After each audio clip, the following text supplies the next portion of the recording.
If you have just discovered the kettlebell, I have a treat for you. In this video, we're going to talk about 10 things beginners need to know when it comes to kettlebell training. We have a lot of experience of working with beginners, especially over 40s and 50s. And I want to draw from this experience and this education that we have to give you the perfect guidepost to understand what kettlebells really are and how you should go about it. And if you're over 40 and you want to become strong, fit and lean without going to the gym twice as fast, download my free ebook in the first link in the description. Grüezi miteinander, Gregory von Lebe here. Let's jump right into these 10 points. Number one being, what is a kettlebell and how is it different from the other tools? So the kettlebell, as you might have seen already, is a cannonball with a handle. And what makes the kettlebell so special is the offset weight, the nature of the kettlebell, because it looks like a bell, or it is a bell, actually. And you can do exercises with it that are completely different than any other training modality. Granted, the exercises still are the same. For example, a clean and press can be done with a dumbbell, with a barbell, and with a kettlebell. But the nature of the kettlebell allows you to use that exercise and train it in a manner and program this exercise in a way so that it touches all bases of physical qualities. So with the kettlebell, you can get a little bit more muscle, build a little bit of strength, improve your mobility, improve your coordination. You have your own gym, so many powerful benefits. And what really sets the kettlebell apart from all the other training tools is that I call it the king of GPP. GPP is general physical preparedness. This is the first stage that an athlete has to go through before he or she specializes. And so the specialty is always where the sport comes in. So a tennis player is specialized in tennis, a rugby player is specialized in rugby, so on and so forth. Or even Olympic weightlifting is specialized in, yes, being as explosive as possible with a bar loaded with a couple of plates. And this is always a specialty. However, before an athlete can even jump into his or her specialty, they have to build up GPP. And GPP is raising the tide that lifts all boats of physical qualities. So just like I mentioned, you have to be a little bit more explosive, a little stronger. You have to pack on some muscle. You have to prep your body for the specialty that is coming up. And for many people who are not athletes, this is what they exactly need. They need to bring up general fitness or their GPP. And kettlebells can be programmed in a way where you can tax your endurance, you can tax your strength, you can tax your hypertrophy or muscle building, you can tax a little bit more mobility, and you can program it so that it's not just incredibly fun and a minimalistic training program where you don't need a lot of exercises, but you also get a lot of bang for your buck. So a lot of time, a lot of return on investment for the effort that you put in. And this is where the kettlebell shines the most. Number two, how can you choose the right weight and what type of brand would I recommend? This is very simple. If you are a man, I recommend for you to get started with a 12 kg kettlebell. If you are a woman, that's a 25 pound. And if you are a woman, I recommend you to get started with an 8 kg, that's a 14 pound kettlebell. The brand that I recommend is the Pro Kettlebell. I believe the Pro Kettlebell is the non-plus ultra. It is the ultimate kettlebell. It is based off of a competition model, but its engineering is so powerful and so awesome that it makes kettlebell training more enjoyable. And it's especially useful for beginners. There's 5 things that I love about the Pro Kettlebell. Number one, the contoured arm pockets that fit well on the clean, as well as with the snatch. This means beginners will feel right at home, and professionals can get rid of their calluses on the forearms. The second thing I love is the high quality texture finish on the handle, which doesn't turn your hands into hamburger meat when you do lots of swings and ballistics in general. And this also means that you don't have to use a lot of chalk. Number 3 is the ergonomics. The Pro Kettlebell is a little bit smaller than the standard competition kettlebells, which means the weight sits closer to your center of mass. You feel it in the rack position, and you get that immediate superflow feeling when you engage into the ballistics. Number 4 is the wide hollow core base, which makes it a safe option if you do kettlebell exercises on the floor, such as a handle push-up. Number 5 is the second grip because of the wide hollow core base, which lets you do curls and presses and exercises that you can't do with other kettlebells. There are even more benefits, such as a safe option of a magnetic weight chip that you can add inside the hollow core base of your kettlebell and make it heavier. Check the link in the description to get your Pro Kettlebell right now. And don't forget to use our code Lebe to get 10% off your next purchase. If you don't have the funds to purchase a Pro Kettlebell, I would make sure it is a hollow core competition kettlebell.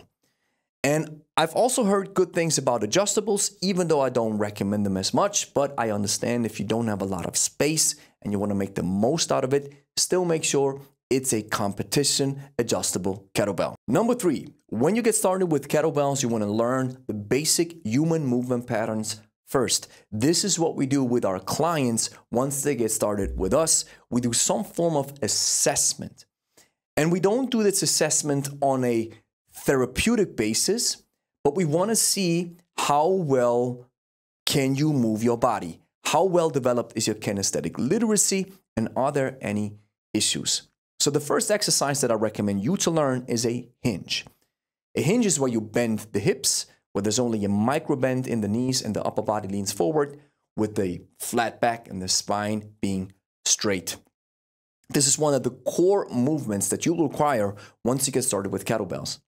The second exercise that I recommend is just overhead movements. So straightening the arms overhead and then pulling the shoulder blades up and down and making sure you keep your elbows straight. So fully extend the joints. There is some form of myth in the fitness world where people think it is dangerous to fully extend the joints. This is not the case. We have to understand and we have to force full extension. We have to achieve a so-called lockout position in order to give the weight a stable base where it can end up with. So if I press a kettlebell overhead and I have the elbow fully extended and my shoulder is locked, I have a stable base. The third basic human movement pattern that I recommend for you to learn ASAP is a body weight squat. Now we have seen that for beginners, even a body weight squat can be very tricky. Now there's a couple of things that you want to focus on when you do the body weight squat. It's actually 3 points. We say chest up, knees out, hips back. So these are the 3 movement patterns that you want to focus on in order to do a solid body weight squat. We also use the body weight squat in our training as well, and that comes up in the next point where we start with basic exercises. So the basic exercises that I recommend is a kettlebell deadlift, a double-handed press, and a body weight squat. These 3 exercises are the core fundamental moves that we do with every beginner once we get started. It takes care of everything, and we touch base with all the important aspects of the human body. An additional exercise that you might want to try out is a swing. And you don't have to be scared of ballistics. You don't have to be scared of fast movements. You just have to condition your body to handle the load. Because when it comes to injury, we believe in the concept that is called load versus capacity. So if you use a load that's too heavy and the capacity is not able to handle it, so too heavy weight and your body's not conditioned to it, this is where injury happens. So that's why we always recommend to start light and then get accustomed to the exercises. And you are allowed to make mistakes. Don't believe the myth or this crap that is out there that you're supposed to do the exercise with perfect form, because perfect form in and all by itself doesn't really exist, because human bodies are different. Therefore, we move a little differently. And how can you learn proper technique if you're not allowed to make mistakes. In point number 5, I want to point out the big 10 exercises that you want to learn in your kettlebell journey. These are the most bang for your buck exercises that you can do. And we do these 10 exercises on a regular basis with our clients all throughout the year. Yes, there are some variations that we use. For example, maybe one day we do a one-arm deadlift or a hang deadlift instead of a two-hand deadlift or a double-hand deadlift. Maybe we do a one-hand swing instead of a double-hand swing. These are just minor variations, but the big rocks, they always stay the same. And this is what we call the basic. And I have a detailed video right here that you can watch if you click on the link at the top of the screen, where you can check out how I detail the big 10 exercises and give you a proper and clear tutorial so that you understand which are the big 10 exercises that you must learn as soon as possible. In point number 6, I want to talk a little bit about the essence of good programming. And so we have to understand a couple of categories. The first category of lifts that exists is solo movements, for example, a clean, duo movements, that is a clean and press. This is where we combine two exercises together. And then a trifecta, for example, a clean, a squat, and a press. Then you have to understand that we have ballistics and grinds. So grind exercises are dynamic exercises that do not have a momentum or added kinetic energy in form of a ballistic movement. So a ballistic movement would be the clean, the snatch, the swing, and I even would count the jerk as well. And ballistic exercises are one of the core fundamentals of kettlebell training, so don't be scared to learn them as soon as possible. Grinds are exercises like the squat, the press. This is where you have a very stable base and there's no momentum involved at all. Then you have to understand isolated and systemic exercises. Now the kettlebell, almost every exercise requires almost your full body's attention, but for the sake of understanding kettlebells a little bit better, we still want to have this differentiation between isolated and systemic movements. So for example, a clean is rather an isolated movement because we focus on the midsection only, whereas a snatch is a systemic movement because every single muscle group in your body is firing. Then we differentiate low stress versus high stress exercises. So low stress exercises are exercises that don't tax your system as much. For example, a clean, since it's a solo exercise and it is rather an isolated movement, doesn't tax your system as much, whereas a clean, squat, and press, a systemic exercise, a trifecta, this triggers and taxes your system most definitely. And now what we also have to factor in if we program a proper kettlebell workout is low volume versus high volume. A trifecta exercise, a clean and squat and press, a systemic movement that stresses the body. This is most bang for your buck. With the volume, we have to be a little bit careful though, because if we engage into this exercise with a very high volume, we might tire ourselves too much or the chances of injury might even be present. Where with an exercise that is rather low stress, is rather isolated, or a solo movement like a clean, for example, that's an exercise that we can do with a higher volume because it doesn't tax the system as much. And this is the essence of good programming, and I'm just giving you a bird's eye perspective. And that's why it makes sense to just follow basic exercises like I mentioned before, the deadlift, the press, the squat, and maybe a swing to get going right away. And I have the perfect workout if you're looking for one, a follow-along version, 100% free, right here on our YouTube channel. And you can find it right now with the link at the top of the screen. Point number 7 is a proper warm-up. Now, especially if you get a little bit older, your body always requires maybe a little bit of a longer warm-up. And the way I consider a warm-up is threefold. First of all, the first reason why you want to do a warm-up is you want to segregate and separate yourself from everyday life and get into training mode. Number 2, you want to mobilize your joints to tell your body that it's supposed to create synovial fluence. This is the nutrition for cartilage. And then number 3 is to elevate the body's temperature because it's been scientifically proven that when the body's temperature is elevated, we are actually stronger. And again, if you're looking for a solid warm-up, I have one right here for you at the top of your screen. Point number 8, kettlebells and bodyweight exercises. I believe they are a match made in heaven. They work very well with each other. However, with bodyweight exercises, you have to build your way up to it because you've probably recognized this. If you're just getting started, I doubt that you're able to do 10 push-ups, right? But I'm 100% confident that you can do 10 deadlifts with a light kettlebell. And so this is where the kettlebell comes in as well. It gives you this great segue into training. And once you are a little bit more advanced, of course you can do more advanced kettlebell exercises, but you can also jump into bodyweight exercises like a burpee, a squat, and a push-up.